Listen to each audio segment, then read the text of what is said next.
Hi Natalia, nice to meet you. Hi, nice to meet you too, Connor. Sassy. Look, I've been looking and researching a bit about the role confidence has to play in the athletes, and I'd like to ask you a few questions based around this. Specifically in your sporting career. I understand that you've achieved a large amount of success in Taekwondo over the past few years. Could you tell me a little bit about that? Yeah, no problem. Well, I began Taekwondo when I was just 5 years old, Yeah. and I honestly didn't think I would excel as much as I did. My biggest achievement was probably when I travelled to Boston to compete in the International Championship. That must have been a really amazing experience. Yeah, it really was. Around what time did that take place? I think it was July 2015. Right, so not too long ago.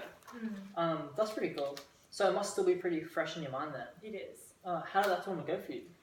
I was actually awarded under 18 female champion. So it went extremely well. That's awesome. So did you compete in more than one event or? Oh yeah, so there were two main events. There were patterns and sparring. The best way to describe a pattern is kind of like a martial art dance, and sparring is essentially the fighting component. Yeah. So for patterns, I came first and sparring second. Right, so it sounds like you really found your form at this tournament. Yeah. So given your accomplishments, I would think that confidence has played a huge role in your performance. Just how crucial do you think it is? I believe that confidence in myself is the most important aspect in my sporting career. Yeah. When I was younger, I didn't have that much confidence. I was the smallest girl in my group, and I was really badly hurt one match, which subsequently stopped me from competing for a few years. Right, that must have been pretty tough to cope with, especially at a young age. Like when you're trying to find your passion in life as well. Yeah. So what made you turn it all around and get back to where you are now? So I stopped being frightened. I stopped being scared of being hurt, and I just started training more. I said to myself, I'm going to win because I know that I can be the best. Yeah, well, that's really great to see that you made such a massive effort mentally to change everything. I know it mustn't have been easy. Just expanding on that, could you give me an example of a time when you felt as though confidence assisted you in your performance and the emotions you felt during this time? Do you remember that time I was really hurt? Yeah, when you were younger, right? Yeah. Well, I was hurt by a girl named Jessica. Jessica would always beat me in everything. Anytime I'd compete against her, I'd lose. Not long after the International Championship, I attended a state one, in which I ended up being in the final round against her. I remember feeling scared, but then I thought, why should I be scared? Yeah. I'm the female champion.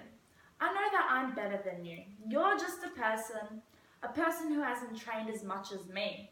I beat her and I couldn't have felt better. It wasn't the fact that I won a gold medal. It was the fact that I beat her, and that's when I felt like a world champion. Right, so it was basically like you had a point to prove. Not only to her, but also to yourself. Yeah. I can imagine you must have felt like you could have beaten anybody at that point in time, really. Yeah, it really felt that way. So, another thing, I know that some athletes have superstitions or pre-rituals that they use to build their confidence before training or competition. Have you ever been someone to get involved in that sort of thing, or not really? Superstitions, rituals, no, not that much. However, one thing I believe that assisted me a lot is that I imagine myself winning. Yeah. So, standing on that podium, the more I imagine success, the more confident I would become. You could say that I was almost overconfident at times. What makes you say that? Because it got to the point where losing just wasn't an option. I really did believe that I could only win. Yeah. Right, okay, that's interesting. I mean, I suppose there's a fine line between exuding a strong amount of confidence and just being overconfident. I've always believed that overconfidence can lead to lack of effort or just laziness in one's performance, really. But yeah, it's interesting that you mentioned that. Definitely an interesting thing to watch for. You briefly mentioned before that a girl named Jessica, I think it was, that made you think twice about your confidence. Yeah. I was wondering if you could just tell me of a time when you've allowed an opponent to mentally shake your confidence, so much so that it had a negative impact on your performance. So back to Jessica, in 2013 I was competing in nationals, and I was in the finals against her. Yep.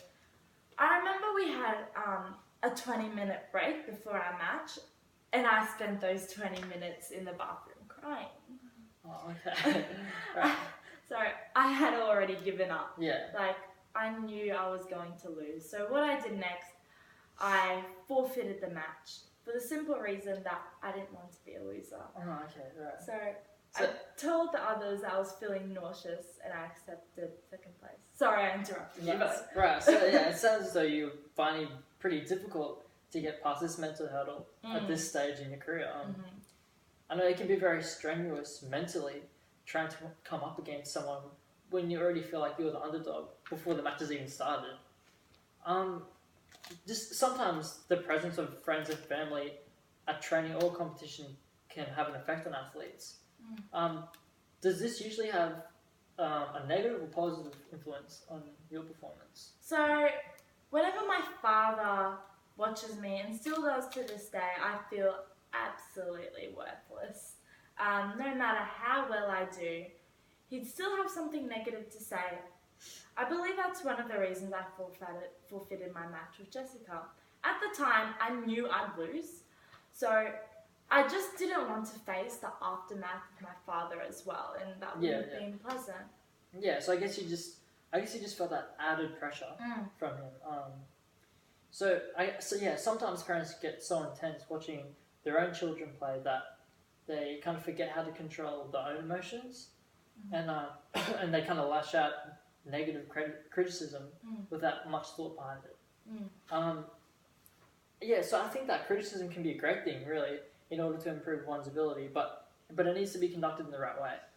Yeah. Coaches often have a part to play in this. A lot of them have their own coaching techniques and styles that they use in order to get the very best out of their athletes. In what way does your coach affect your confidence? So my coach actually passed away a day before my tournament in America. Oh, okay. That night, I felt like there was no point of me trying anymore. I felt as if my confidence disappeared until the next morning. One of my teammates said, "Natalia, you're going to win." For him. That's when my views completely changed. I wasn't going to this tournament to win, I was going for him. Yeah, that's a really great attitude to have. I mean, I can't imagine how hard it must have been to experience something like that, and then go out the next day just to try perform to the best of your ability. But great coaches leave big impressions on their athletes, I believe anyway. You must have had a great deal of motivation then. So what was his coaching style like, and did it have an impact on your confidence? Or it definitely did have an impact on my confidence. His coaching style was one of an autonomy supportive coach. He always valued my opinions on how I could improve, and we worked together to achieve my goals, really. He structured my training sessions based on my specific needs as an athlete. This really helped my confidence for a couple of reasons. He made me feel as though I could put my input in sessions without feeling embarrassed, and the sessions also made me feel that I was really targeting the key areas I needed to work on. This all up made me feel very confident that I was getting the best coaching possible. That's really great to hear. I mean, he sounds like a terrific coach who really knows how to manage his athletes, manage them properly. I really believe that the autonomy supportive coaching style provides the best way to helping athletes achieve their peak performance. Anyway, I've really enjoyed having a chat with you today, Natalia. And thanks, me too. It was really great to get an insight into the mind of an athlete, and it was really fascinating understanding how you personally coped with your struggles with confidence in the past, and how you let those hard times help shape you as the person you are today. On the other scale of things, it was also interesting to see what it was like for you when you felt like you were on the top of your game, or as you even put it, overconfident sometimes. I really enjoyed talking to you about my previous experiences within Taekwondo. It felt great to be able to get across to my approach on confidence, and because I know this topic can vary between athletes. Yeah, it definitely can. Each athlete has their own different approach to how they manage their mental state before training or competition. And it's important to try and get a look into the different coping methods that we all use. Anyway, thanks for your time. Thank you for your time, Conor.